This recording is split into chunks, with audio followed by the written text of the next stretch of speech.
Donald Trump allegedly had a call with a foreign leader and made a troubling promise, according to a whistleblower who filed a formal report about this incident.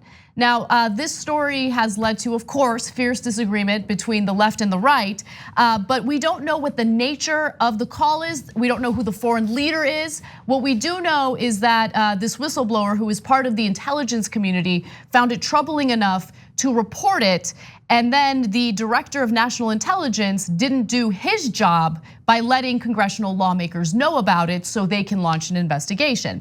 Now, Trump's interaction with the foreign leader included a promise that was regarded as so troubling that it prompted an official in the US intelligence community to file a formal whistleblower complaint with the Inspector General for the intelligence community. Now, at that point, the Inspector General is supposed to go report it to the Director of National Intelligence. So Intelligence Community Inspector General Michael Atkinson determined that the complaint was credible and troubling enough to be considered a matter of urgent concern, a legal threshold that requires notification of congressional oversight committees.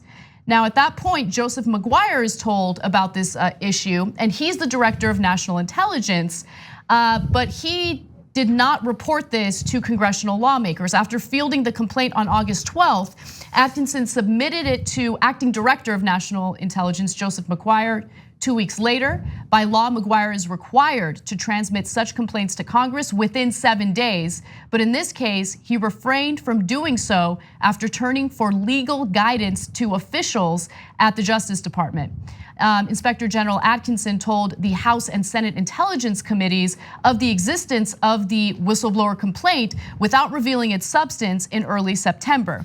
So that led to some drama among congressional Democrats, especially Adam Schiff, who is the chair of the House Intelligence Committee. And so there was a little hint that something was awry over the weekend when he had an interview with Face the Nation. Here he is talking about this situation just this past weekend. You issued a subpoena on Friday for the acting director of intelligence, alleging he's withholding a whistleblower disclosure, possibly to protect President Trump. That's a pretty significant allegation here. We're putting up a quote on the screen from you. Have you gotten a response to this letter? We've gotten a response, and the director has said essentially that he is answering to a higher authority and refusing to turn over the whistleblower complaint. This is deeply troubling. No Just director, ignoring the subpoena. Well, at this point, yes, ignoring the subpoena, ignoring our request. No DNI, no Director of National Intelligence, has ever refused to turn over a whistleblower complaint. And here, Margaret, the significance is the Inspector General found this complaint to be urgent, found it to be credible. That is, they did some preliminary investigation, found the whistleblower to be credible. That suggests corroboration. And that it involved serious or flagrant wrongdoing. And according to the Director of National Intelligence, the reason he's not acting to provide it, even though the statute mandates that he do so, is because he is being instructed not to. That this involved a higher authority, someone above the DNI.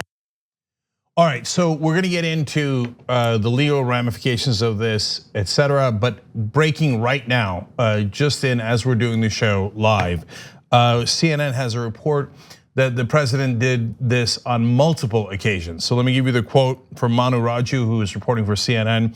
We're told by multiple sources familiar with the matter, the Inspector General told the House Intelligence Committee today that the complaint dealt with, in part, multiple instances involving the president. We've known so far there was at least one incident that caused alarm for this whistleblower, a phone call, a conversation with a foreign leader. And that's what we're talking about here earlier. And it involves a promise given to a foreign leader. Trump has made excuses like, one, I could do whatever I want. That's, of course, not true overall. In this case, he can declassify information as the president, but whether it's wise to is a different matter, and whether it violates other laws is a different matter. So, for example, if he's on the phone with a foreign leader and he says, oh, by the way, our American spy is sitting right next to you. It's your, make up a title, your deputy foreign minister. Well, that might violate other laws because that guy's gonna get executed, right? Right. So we don't know what promise Trump made or what intelligence he gave to a leader. And by the way, there are 5 possible leaders that he talked to. within this time frame that's being discussed. Prime Minister of Netherlands, not as likely. Prime Minister of Pakistan, the Emir of Qatar, Kim Jong-un, and of course, Vladimir Putin. So which of those leaders he gave a promise to, we don't know. What did he promise? We don't know. How many different times he did things that were of urgent concern to national security, we don't yet know, but apparently it's multiple instances we find out today. So very curious what he promised, who he promised it to, et cetera. Right, it really depends on the nature of that call. And so I find it fascinating that so many people are already on cable news making all these strong statements about either the president being completely innocent, he didn't do anything wrong, this is totally okay and it's in the purview of what a president can and should do.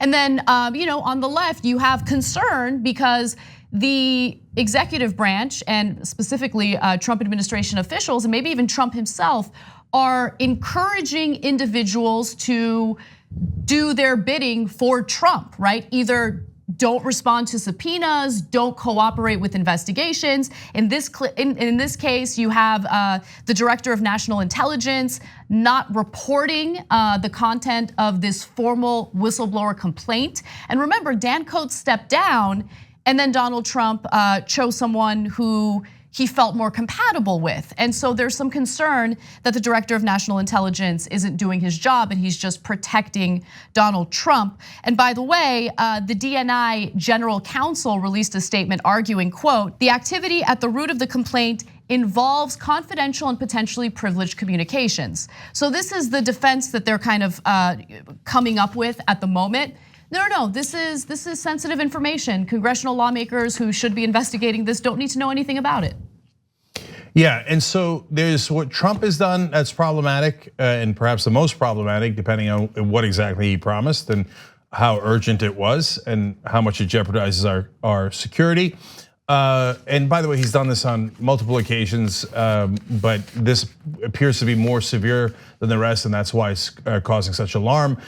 He also told the Russian ambassador in the White House about our intelligence in Syria. That was a terrible, disastrous thing. He does it all the time. That's why ICE wouldn't tell him when they were going to do the raids in Mississippi, because they're like, he'll tweet about it, it'll ruin the surprise. And so loose lips sink ships, and the only question is whether it's on purpose or not.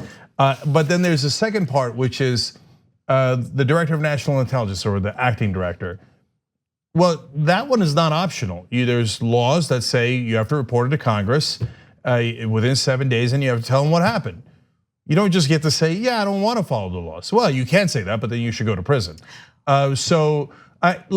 Apparently Nancy Pelosi was really upset at Corey Lewandowski yesterday and thought like, maybe we should do contempt of Congress on the spot. What's stopping you? Are you ever going to hold anyone in the administration accountable? If there is a law, she's got to write that strongly worded letter first. Oh, I see. And then do nothing. If there's a law saying that you must tell Congress in 7 days, it's not negotiable. Right. Otherwise, it's contempt of Congress. You know what? If you don't do contempt of Congress, then you've just said to the Trump administration, which basically you have over and over again, you don't have to follow anything we say. Right. You could just do whatever you want, and there's never going to be any consequences.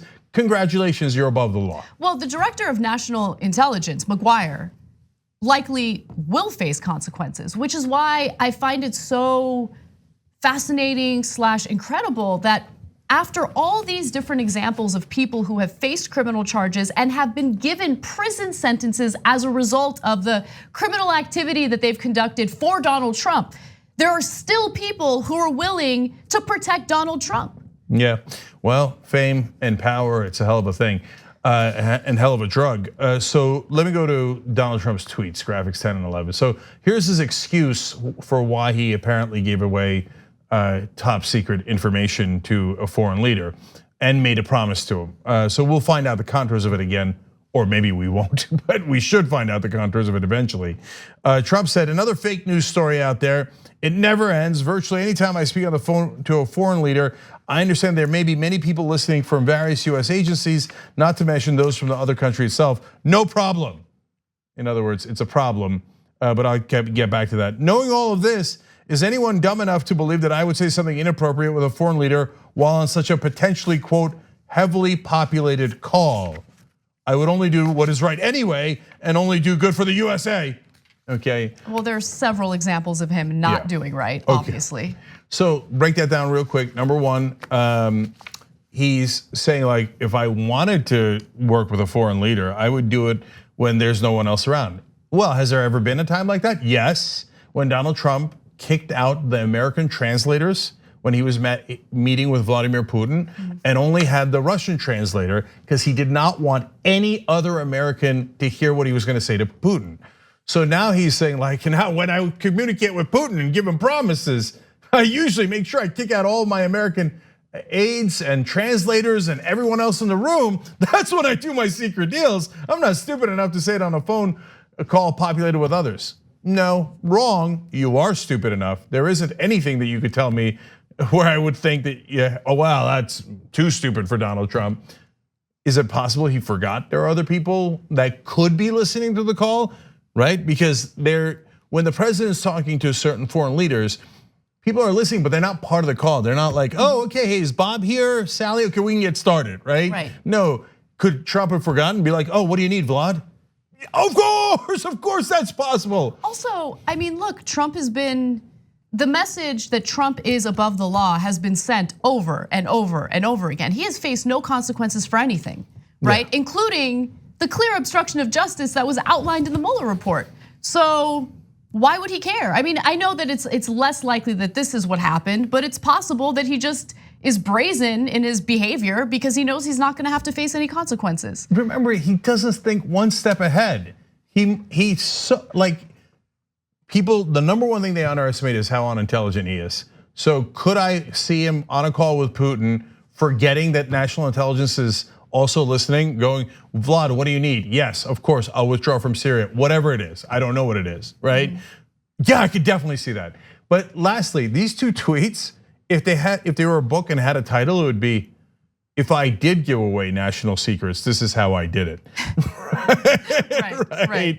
So he's like, I mean, like I wouldn't do it on a heavily populated call. I'd do it, like I've done it in the past when I kick out all the Americans from the room. But of course I wouldn't. I wouldn't, I'm just saying there's a way that I normally do it. The TYT Plus app is now available on iOS and Android. Download to get more TYT content at tyt.com/app.